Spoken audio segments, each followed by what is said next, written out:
One morning, as Gregor Samsa was waking up from anxious dreams, he discovered that in bed he had been changed into a monstrous, verminous bug.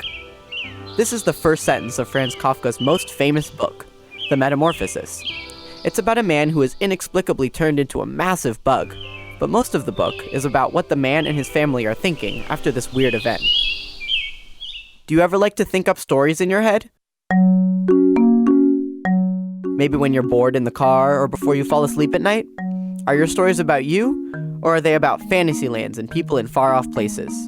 When Kafka was writing his books, he sometimes wrote about magical things, but he was also writing about his own life. Kafka didn't have the easiest life. He was never very close with his dad, and people never saw him as a great writer. Kafka wasn't very confident in himself either. Before he died, he told his best friend to burn all of his unfinished works.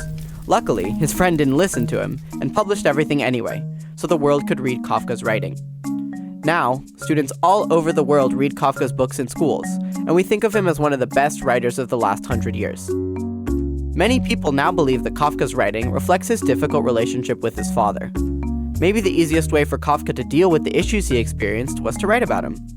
I think Kafka wrote stories around this theme as a way of processing the difficult things in his life.